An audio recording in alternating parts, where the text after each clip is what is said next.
മലപ്പുറം ജില്ലാ പഞ്ചായത്തും ജില്ലാ ഭരണകൂടവും സംയുക്തമായി സംഘടിപ്പിക്കുന്ന ജനസാക്ഷ്യം പൊതുജന പരാതി പരിഹാര അദാലത്ത് വണ്ടൂരിൽ റവന്യൂ വകുപ്പ് മന്ത്രി എ.പി. അനിൽകുമാർ ഉദ്ഘാടനം ചെയ്തു. ജനങ്ങളുടെ പ്രശ്നങ്ങൾ നേരിട്ട് കേൾക്കുകയും സാധ്യമായത്ര വേഗത്തിൽ അവയ്ക്ക് പരിഹാരം കാണുകയും ചെയ്യുന്നതിനുള്ള ഫലപ്രദമായ വേദിയായി അദാലത്ത് മാറണമെന്നും മന്ത്രി പറഞ്ഞു. ഭരണകൂടത്തെ നേരിട്ട് സമീപിച്ച് പരാതികൾ അവതരിപ്പിക്കാനും ബന്ധപ്പെട്ട വകുപ്പുകളുടെ ഇടപെടലിലൂടെ പരിഹാരം തേടാനും ജനങ്ങൾക്ക് അവസരം ഒരുക്കുകയാണ് അദാലത്തിലൂടെ ലക്ഷ്യമിടുന്നതെന്നും മന്ത്രി വ്യക്തമാക്കി. വിവിധ സർക്കാർ വകുപ്പുകളുമായി ബന്ധപ്പെട്ട നിരവധി പരാതികളാണ് അദാലത്തിൽ ലഭിച്ചത്.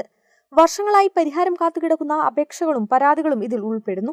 എല്ലാ പരാതികളും പൂർണ്ണമായി പരിഹരിക്കാൻ എല്ലായ്പ്പോഴും സാധിക്കണമെന്നില്ലെങ്കിലും പരിഹരിക്കാൻ കഴിയുന്ന വിഷയങ്ങളിൽ പരമാവധി വേഗത്തിൽ നടപടിയെടുക്കാൻ ബന്ധപ്പെട്ട വകുപ്പുകൾക്ക് നിർദ്ദേശം നൽകുമെന്നും മന്ത്രി പറഞ്ഞു. നമ്മെ സംബന്ധിച്ചിടത്തോളം ജനങ്ങളുടെ പ്രശ്നങ്ങൾ, പ്രയാസങ്ങൾ അതേത് രീതിയിൽ ഏറ്റവും വേഗത്തിൽ സുതാര്യമായി പരിഹരിക്കുക എന്നുള്ളത് തന്നെയാണ് എല്ലാവരുടെയും ലക്ഷ്യം.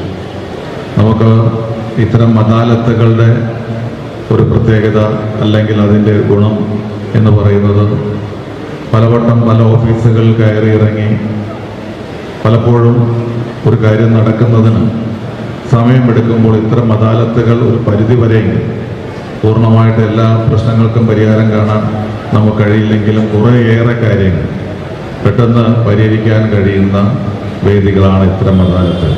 ജനങ്ങളുടെ പ്രശ്നങ്ങൾ നേരിട്ട് മനസ്സിലാക്കി ഉത്തരവാദിത്തത്തോടെയും സമയബന്ധിതമായും പരിഹാരം കാണുകയാണ് അദാലത്തിന്റെ ലക്ഷ്യം. വിവിധ വകുപ്പുകളുടെ ഏകോപനത്തിലൂടെ കൂടുതൽ പരാതികൾക്ക് പരിഹാരം കണ്ടെത്താൻ സാധിക്കുമെന്നും മന്ത്രി പറഞ്ഞു. ജനങ്ങൾക്ക് ആവശ്യമായ വിവിധ സേവനങ്ങൾ ഒരിടത്ത് ലഭ്യമാക്കുന്നതിനുള്ള സംവിധാനങ്ങളും അദാലത്തിന്റെ ഭാഗമായി ഒരുക്കിയിട്ടുണ്ട്. ആരോഗ്യ വകുപ്പിന്റെ നേതൃത്വത്തിൽ BP, ഷുഗർ പരിശോധന ഉൾപ്പെടെയുള്ള ആരോഗ്യ പരിശോധനാ സൗകര്യങ്ങളും സജ്ജീകരിച്ചിട്ടുണ്ട്. അദാലത്ത് കേവലം പരാതികൾ സ്വീകരിക്കുന്ന വേദി മാത്രമല്ലെന്നും ജനങ്ങളുടെ വിവിധ ആവശ്യങ്ങൾക്ക് സാധ്യമായ പരിഹാരം ഉറപ്പാക്കുന്ന ജനകീയ സംവിധാനമായി ഇതിനെ മാറ്റുകയാണ് ലക്ഷ്യമെന്നും മന്ത്രി പറഞ്ഞു. ജില്ലാ പഞ്ചായത്ത്, ജില്ലാ ഭരണകൂടം, വിവിധ സർക്കാർ വകുപ്പുകൾ എന്നിവയുടെ ഏകോപനത്തോടെ സംഘടിപ്പിക്കുന്ന അദാലത്തിലൂടെ ജനങ്ങളുടെ പ്രശ്നങ്ങൾ കൂടുതൽ അടുത്തറിഞ്ഞ് പരിഹരിക്കാൻ സാധിക്കുമെന്നും മന്ത്രി കൂട്ടിച്ചേർത്തു. കേരള വിഷൻ, വണ്ടൂർ.